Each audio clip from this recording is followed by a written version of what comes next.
Musa aleyhisselamдай. Allah, sen elde жоқ нәрсені мага үйрет. Ешкімге бербеген нәрсені үйрет десе, Алла айтады, айт, ла илаха иллаллах. Musa алейхиссалам айтып отқан, Алла, бұл нәрсені бары білет.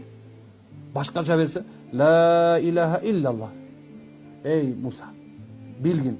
Егер деді, бұл келмені таразаның оң жағына қойып тұрып, сол жағына дүйіне, аны ортасына бардық нәрсені салып отырған болса, ұшы келме орды қылады. Дегенде Musa алейхиссалам разы болды. Сен дағы Алла берсе, разы бол, анан бербей қой отырған болса, сен сұрап атқан нәрсені біраз сабыр қыл, күтіп тұр. Әрекетін қылып күте бер. Сен күтпеген, ойлап алған жерден, керек жерден береді Аллах. Егер де саған Аллахым бұл дүниені күттің, өліп қалдың, бербей қалды, Алла Таала сені ошоны бейишке даярдап койгон такыр унутпаш керек. Бейиште берет сени ошону. Сен балки жашооң тозокко барат болмоксуң, Алла Таала бейишке алмаштырып ошоктон бере турган болду иншалла. Дуа кылалы. Бирок Алладан сураганда чын жүрөктөн сурайлы, жөн сурабайлы. Ал дайыма берет деп ишенип сурайлы.